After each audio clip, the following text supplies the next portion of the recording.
these details, about the usage of these vehicles and also the services that G Clubs can provide, that also came up in the testimony of the CEO of G Clubs, which is, something that is now a part of this trial because it's being testified about in court. And I think that is a very interesting thing because they also testify to a number of services that G Clubs is planning to, or have set in store for its members, correct? Do you guys remember some of these services they have listed? Well, I think they've reached out to yacht services, and there were, some Puerto Rico hotel services that the G Club CEO has also mentioned.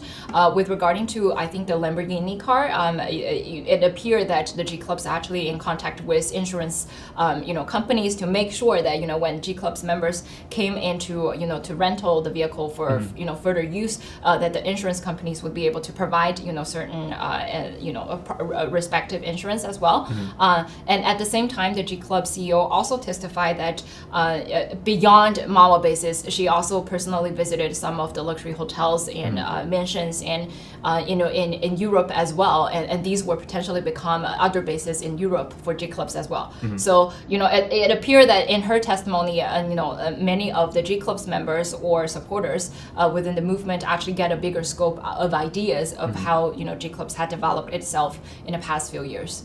Right, and I think that is a great point to point out too, because these are just a couple of years, G Clubs has been established itself for, and there hasn't been sufficient time for them to kind of gather their resources around and be able to, really grow into their vision, right? Because it's only been a couple of years. Right now, we're still pretty much seeing the infancy of G Clubs. So I think the very important point that to I guess pinpoint in the CEO of G Club's testimony is the fact that there isn't just one base or one home base or one club in Puerto Rico. There's going to be many, across the world, and that's the key thing is the fact that they're not exclusive to one location, but they are there just because they want to provide services to members who are traveling there. Right? It's a club. You're gonna enjoy those services when you guys are on vacation, whenever you guys are in the area.